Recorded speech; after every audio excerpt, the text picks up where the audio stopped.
The first sound anyone heard wasn't the glass breaking. It was a little girl crying. "Mama." Her tiny voice trembled. "Mama, wake up." The mansion fell silent. Crystal lay scattered across the polished marble floor. A silver serving tray had rolled halfway across the room. Beside it, Emily Carter, the housemaid, lay crumpled against the edge of a marble pillar. One hand pressed weakly against the back of her head. A thin stream of blood slipped between her trembling fingers. Standing only a few feet away, Victoria Ashford, the billionaire's beautiful fiancée, still had both hands wrapped around a heavy bronze flower vase. She wasn't screaming. She wasn't panicking. She simply stared at Emily, breathing slowly, as though she had already decided exactly what she was going to say. 5-year-old Lily dropped onto her knees beside her mother. "Mama?" Her little hands touched Emily's cheek. "It hurts," Emily whispered. "I'm okay, sweetheart." But she wasn't. Lily's lips began to shake. Tiny tears rolled down her face as she carefully wiped the tears running down her mother's cheeks with the sleeve of her little pink sweater. "It's okay, Mama," she whispered. "I won't let anybody hurt you." Emily tried to smile. She gently stroked Lily's hair despite the pain. "It's all right." "No," Lily sniffled. "It's not." Before Emily could answer, the front door opened. Footsteps echoed across the enormous mansion. Alexander Sterling had returned home hours earlier than expected. He stopped the moment he stepped into the living room. The broken vase, the shattered crystal, the blood on the floor. "Emily?" His voice was sharp, concerned, confused. Lily looked up. "Daddy Alex." She ran toward him as fast as her tiny legs could carry her. The little girl crashed into his legs and clung to him with both arms. She was crying so hard she could barely breathe. Alexander immediately knelt. "Lily, what happened?" She couldn't answer at first. She only pointed. Her tiny finger shook violently. Straight toward Victoria. Then she whispered, "Don't let her hurt my mama again." Everything became still. Alexander slowly stood. His eyes moved from Lily to Emily struggling to sit upright. Then finally, to the woman he had planned to marry in less than 6 weeks. Victoria finally spoke. "It was an accident." Her voice was perfectly calm. Emily lowered her eyes. She said nothing. Alexander frowned. "What happened?" Victoria sighed impatiently. "She was dusting. I turned around. She startled me. The vase slipped. It hit her. So unfortunate." She sounded almost bored. Alexander looked around the room. Something wasn't right. The bronze vase rested nearly 8 feet away. The serving tray was lying in the opposite direction. Emily's feather duster was still neatly tucked beneath the side table. Nothing about the room looked like an accident. Then, Lily spoke again. Small, quiet, certain. She didn't drop it. Victoria's smile disappeared. Lily hugged Alexander's arm. "I saw." Emily immediately pulled her daughter closer. "Lily, don't." The little girl looked at her mother. "But Mama." Emily shook her head ever so slightly. "It's okay." Alexander noticed. Not embarrassment. Fear. Real fear. The kind that begged someone to stop talking. Victoria folded her arms. "I think the child is confused." Lily looked directly at her. "I'm not confused." Another silence. One so heavy that even the servants standing quietly in the hallway didn't dare move. Alexander looked at Emily. "Tell me what happened." Emily forced herself to her feet.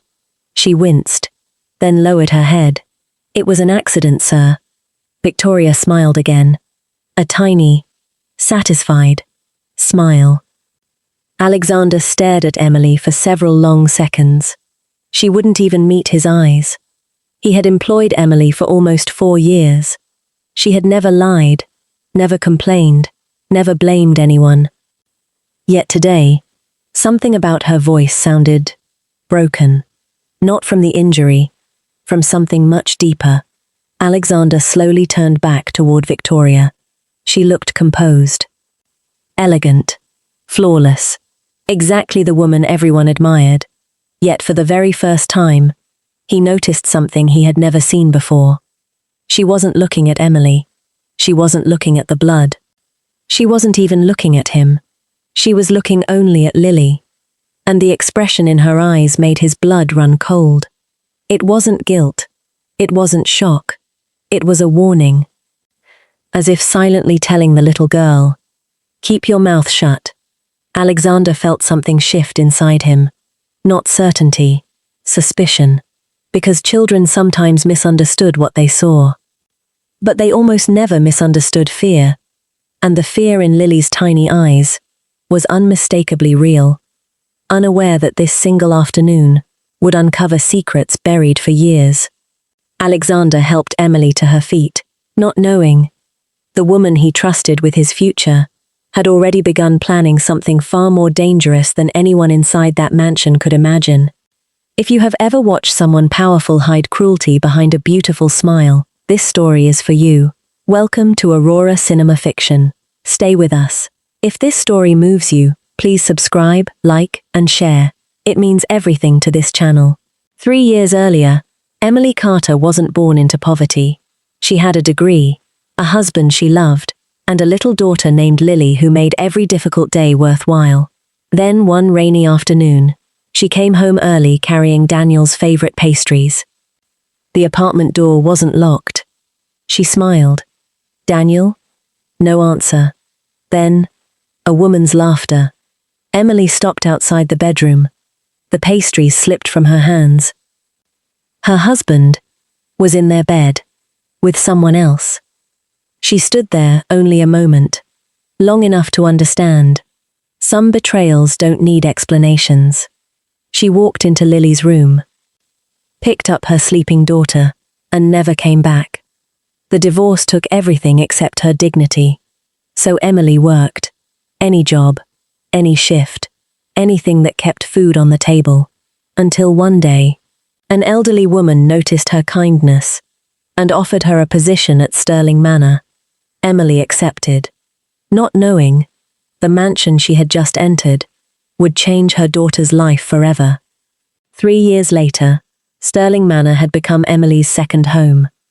Not because it belonged to her, because it was the first place in years where she felt safe. Every morning, she arrived before sunrise. Every evening, she left only after making sure every room was exactly as Alexander Sterling liked it. She was never late, never careless, never involved herself in anyone else's business. That was one of the reasons the staff respected her, and one of the reasons Victoria Ashford couldn't stand her. It hadn't started with jealousy. It had started with a simple compliment. One afternoon, Alexander walked through the dining room carrying a stack of business files. He stopped beside Emily. "The flowers look beautiful." Emily smiled politely. "Thank you, sir. My grandmother taught me fresh lilies make every home feel peaceful." Alexander nodded. She was right. He walked away without another word. The conversation lasted less than 15 seconds. But Victoria had watched every second of it. That night, she called Emily into the library. When Emily entered, Victoria didn't even look up from her magazine. "Close the door." Emily obeyed. Victoria slowly crossed her legs. "You seem to enjoy getting my fiancé's attention." Emily blinked. "I'm sorry?" The flowers, the conversations, the little smiles. Emily lowered her eyes. "I was only doing my job." Victoria stood, walked closer, much closer. "So keep doing only your job." Her smile never reached her eyes. "And remember your place." Emily answered quietly. "I've never forgotten it." Victoria leaned in. "Good, because I'd hate to remind you." From that day, everything changed. If Alexander thanked Emily, Victoria noticed. If he asked Emily a question, Victoria noticed. If Lily laughed while playing in the garden and Alexander happened to smile, Victoria noticed. She never shouted, never made a scene. She simply made Emily's days harder. Rooms that had already been cleaned had to be cleaned again. Schedules changed without warning. Days off disappeared. The smallest mistake became a lecture. Emily endured it all. Because every payday, Lily ran into her arms. And somehow, that made everything worth it.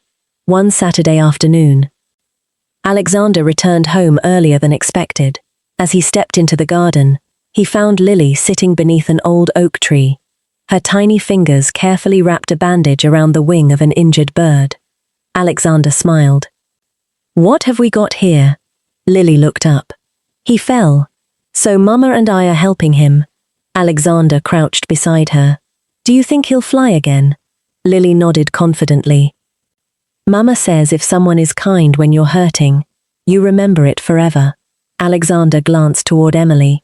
She was quietly watering the flowers nearby. She hadn't realized he was listening. For reasons he couldn't explain, those words stayed with him, unaware that the woman teaching her daughter kindness would soon need that same kindness, more than ever before. From that day on, Victoria stopped pretending, not in front of Alexander, never in front of the guests, only when they were alone.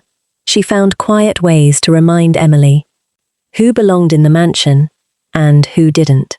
One Monday morning, Emily was polishing the grand staircase when Victoria appeared behind her. "Wipe it again." Emily looked up.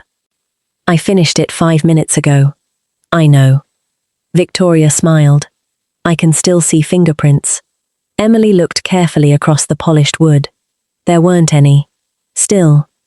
She picked up the cloth and started again. Across the hallway, 5-year-old Lily watched silently from the kitchen doorway. She didn't understand adults, but she understood unfairness.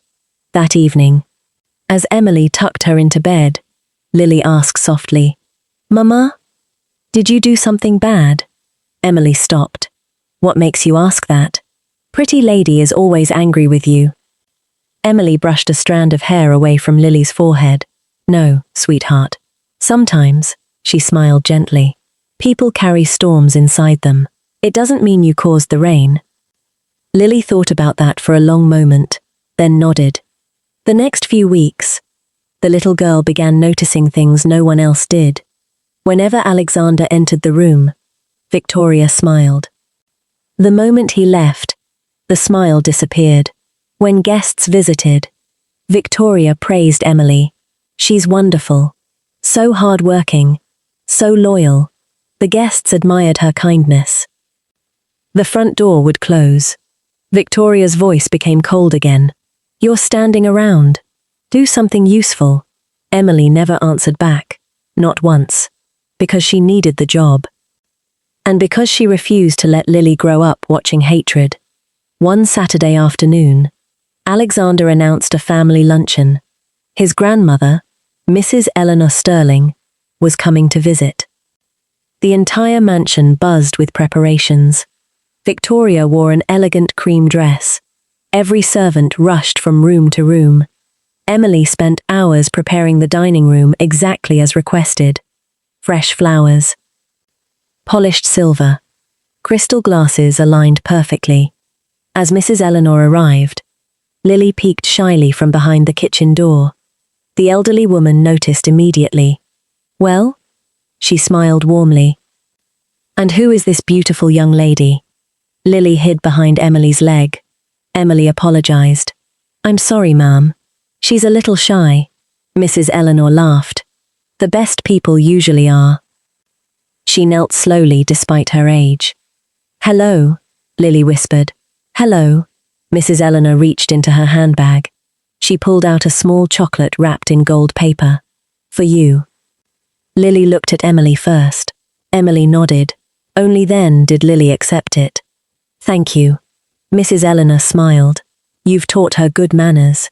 Emily lowered her head. "I try." Alexander watched the entire exchange. Something about it made him smile. Victoria noticed. Again. Her fingers tightened around her wineglass. Later that afternoon, the luncheon ended. Mrs. Eleanor hugged Alexander goodbye. Then she quietly walked toward Emily. She slipped something into her hand. Emily looked down. It was a folded envelope. "I noticed your shoes." Emily looked embarrassed. "They've been repaired many times." Mrs. Eleanor smiled gently. A mother shouldn't have to choose between buying shoes for herself or books for her daughter. Emily immediately tried to return the envelope. "I can't accept this." "You can." The elderly woman closed Emily's fingers around it. "It's a gift, not charity." Victoria was standing at the top of the staircase, watching every second of it. Her jaw tightened. For the first time, she realized something dangerous. It wasn't Alexander she had to worry about anymore. Emily had begun winning the hearts of the Sterling family, and in Victoria's mind, that made the quiet housemaid a threat that needed to disappear.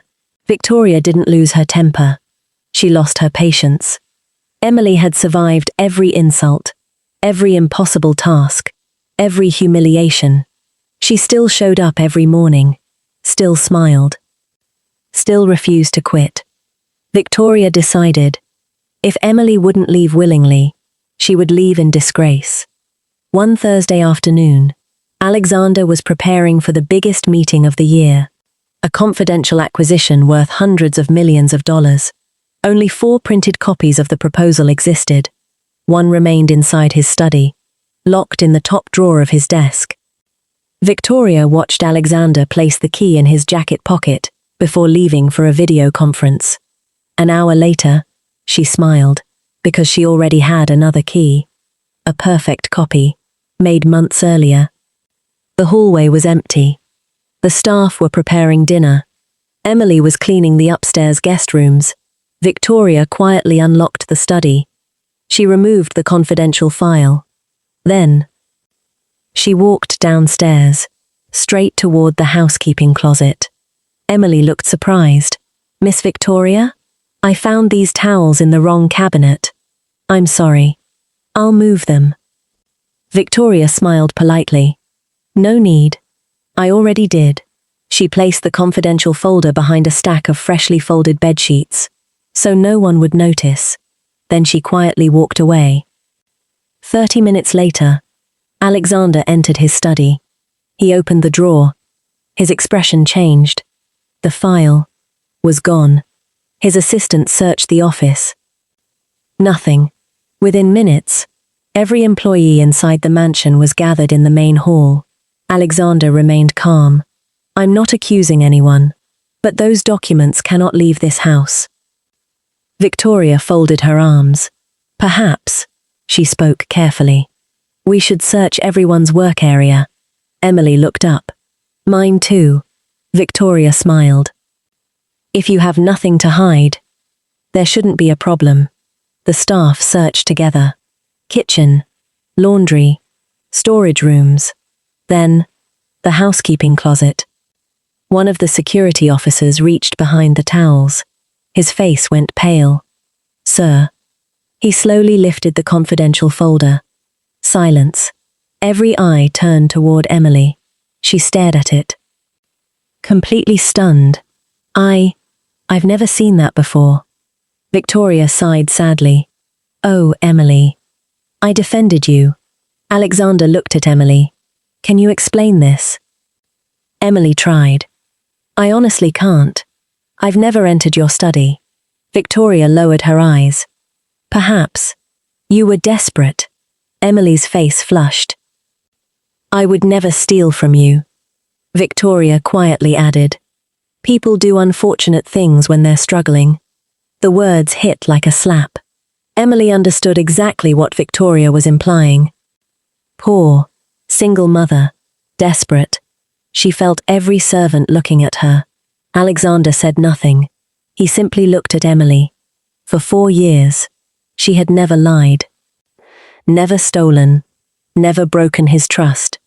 Yet, the evidence was sitting right in front of him. Just then, a tiny voice broke the silence. "No." Everyone turned.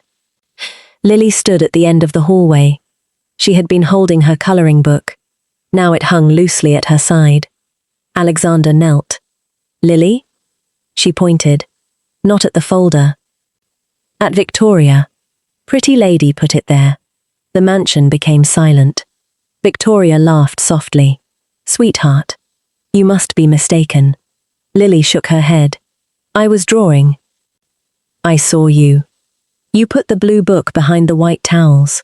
Emily's heart stopped. Victoria's smile faded. Just for a second. Only a second. But Alexander saw it. He also noticed something else. Lily wasn't looking frightened. She wasn't trying to defend her mother. She was simply telling the truth, the way only a child could. Alexander slowly stood. His eyes never left Victoria. Then he spoke quietly. Nobody leaves this house. I think. We need to find out exactly what happened. Keep watching. The best part is coming. Alexander did not sleep that night. He sat alone in his study long after the household had gone quiet. The confidential file sat on his desk, unopened. He wasn't thinking about the file. He was thinking about Lily. About the way she had pointed. Not frantically, not dramatically. Simply, the way a child points at something true. He reached for his phone. He called his head of security. Pull every recording from the internal cameras. The past 3 months. All of it. Tonight.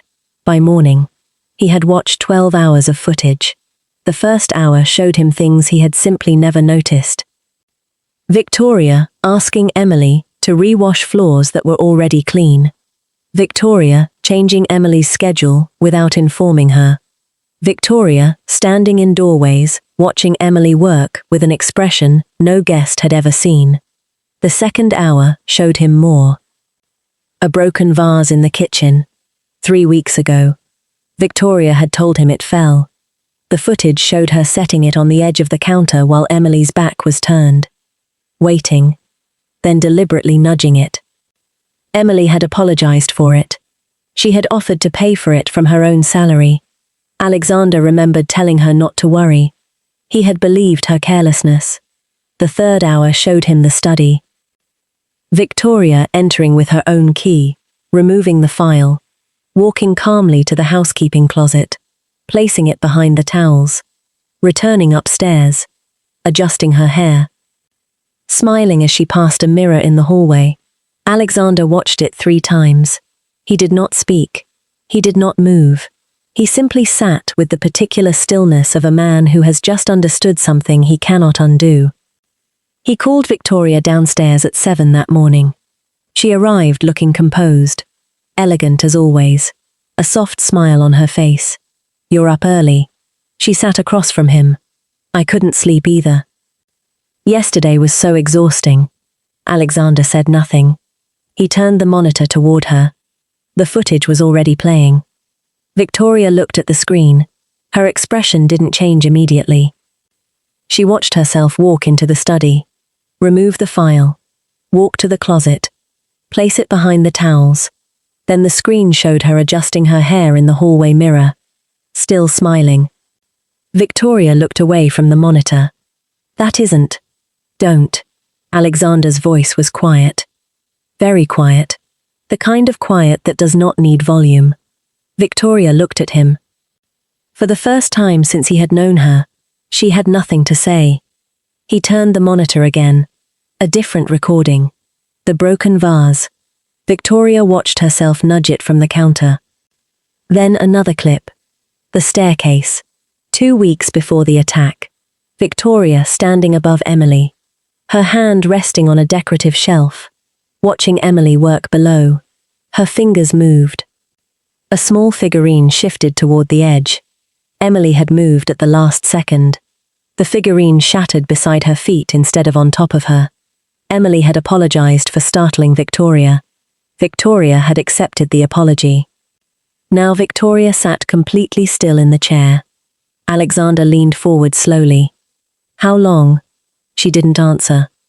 How long have you been doing this to her? Victoria finally looked at him. Not with guilt, with calculation. Still searching for the right angle. Still looking for the version of this conversation she could survive. She was a distraction. She's a maid. Your grandmother gave her money. You noticed her flowers. You smiled at her daughter. She was becoming too comfortable. Alexander looked at her for a long moment. She was doing her job. Victoria shook her head. Women like her always want more than they deserve. The room became completely silent. Alexander stood. I think you should leave. Victoria stared at him. Alexander, the engagement is over. You can't be serious. The wedding is in 6 weeks. There are guests. Arrangements. My father's business partners. Victoria. He said her name once. Calmly. Finally. She heard it. The absolute end of something. She picked up her handbag. She walked toward the door. Then she stopped. She turned back. She's a maid. She will always be a maid. You'll realize that eventually. Alexander looked at her. What I've realized. He glanced toward the monitor. Is that the kindest person in this house? Has been carrying a uniform she didn't deserve to wear. Victoria said nothing. She walked out. The front door closed. Not loudly. Not dramatically. Quietly. The same way all things that were never real tend to end. 6 months later, Victoria's father quietly dissolved the engagement agreements. Invitations were destroyed. Society moved on. For the first time, her name opened no doors. An hour later, Mrs. Eleanor Sterling arrived unannounced. She did that sometimes. She sat across from Alexander with her hands folded in her lap. I heard. He looked at her. How? I always hear eventually. She was quiet for a moment. I want to tell you something I should have said sooner. Alexander waited. The afternoon of the luncheon. When I gave Emily the envelope, I noticed Victoria watching from the staircase. She looked at her grandson carefully. I've lived long enough to know that expression. It wasn't jealousy. It was something colder. Alexander lowered his head. You should have told me. I know. She reached across and placed her hand over his. But you wouldn't have believed me. He thought about that. She was right. He wouldn't have. The little girl. Mrs. Eleanor smiled softly. She told you twice. And you listened. She stood slowly. That tells me more about you than anything else could. She picked up her bag. Now go and apologize to Emily. Properly. She almost smiled. And tell her the flowers have been beautiful for 3 years. She deserves to hear it without someone watching from the stairs. Emily did not return the following Monday, or the Monday after that. Alexander understood. He sent no messages demanding explanation, no requests, no instructions. Only a single handwritten note delivered to her apartment. It said only 3 things. I know what happened. I am sorry it happened in my house. You owe me nothing. Emily read it standing in her kitchen while Lily ate breakfast. She folded it carefully. She placed it in the drawer where she kept the things that mattered. Then she made Lily's school lunch and thought about it for the rest of the week. She returned on a Thursday, not because she had to, because she decided to. Alexander was in the garden when she arrived. He heard her footsteps on the gravel path. He did not make it into a moment. He simply said, "The lilies need attention." Emily looked at the flower bed. He was right. She went to get the gardening basket. That was how it started again. Not with a grand conversation. Not with an apology rehearsed in a mirror. Just 2 people. Returning quietly to something that had been interrupted. The weeks that followed were different. Not because the mansion changed, because the air inside it did. Victoria's cold presence had been like weather. You only understood how much it had pressed against everything. Once it was gone. Emily began to breathe differently. She caught herself humming while she worked. She no longer braced herself at the sound of footsteps. Lily noticed immediately. Children always do. One afternoon, Alexander found Lily in the garden, talking to a row of sunflowers. He watched from the doorway. He says she's kind. Lily was explaining something to the flowers. And she makes really good pancakes. And she never cries where I can see. but sometimes I hear her. At night, when she thinks I'm sleeping. Alexander stayed very still. Lily turned around. She didn't seem surprised to find him there. Do you know why she cries? He crouched down. I think so. Lily thought about this. Can you fix it? He looked at her for a long moment. I don't know. Lily nodded seriously. Okay. But you should try. She turned back to her sunflowers. They say you should try too. Alexander almost smiled. Do they? Yes. She picked up her watering can. Flowers are very smart. He stayed crouched for a moment longer. Then he stood and went to find Emily. She was in the hallway straightening the photographs along the east wall. She heard him coming. The lilies look better. They do, he agreed. A pause. Emily. She turned. He was standing closer than she expected. I've been thinking about something, Lily said. Emily tilted her head slightly. What did she say? She said I should try. Emily looked at him. Try what? To fix the thing that makes you cry at night. The hallway became completely still. Emily felt her face change before she could stop it. She told you that. The sunflowers did. Despite everything, Emily laughed. A real laugh. Quiet and surprised. It was the first time Alexander had heard it. He found that he wanted to hear it again. I'm not looking for someone to fix anything, she said. I know. I'm just... He paused. I'm asking if I can be someone who tries anyway. Emily looked at him for a long time. Not calculating. Not performing. Simply deciding. You can try, she said finally. It was the most honest answer she had ever given anyone. And somehow, it was enough. Months passed. The trying looked like small things. A cup of tea left on the counter before Emily arrived each morning. An extra school bag appearing on the hook by the door for Lily. A note that said simply, I fixed the loose step on the porch without being asked. Lily accepted every gesture with complete seriousness, as though she had been expecting them all along. One evening, the three of them were eating dinner in the kitchen, not the dining room. The kitchen, because Lily had decided the dining room was too quiet, and the kitchen smelled better. Nobody had argued. Lily looked up from her soup. I have a question. Alexander looked at her. Go ahead. If someone really likes a family, can they ask to join it? The kitchen went very still. Emily set down her spoon. Alexander looked at the little girl across the table. They can, he said carefully. Lily nodded. Good. She picked up her spoon again. Because I'd like to ask you. Emily pressed her hand over her mouth. Alexander looked at Lily. Then at Emily, then back at Lily. You're asking me to join your family? Yes. She said it the way she said everything, simply, without decoration. As though it were the most obvious thing in the world. Lily looked at Alexander. If you're joining our family, does that mean you'll marry Mama? The kitchen became completely still. Emily covered her face.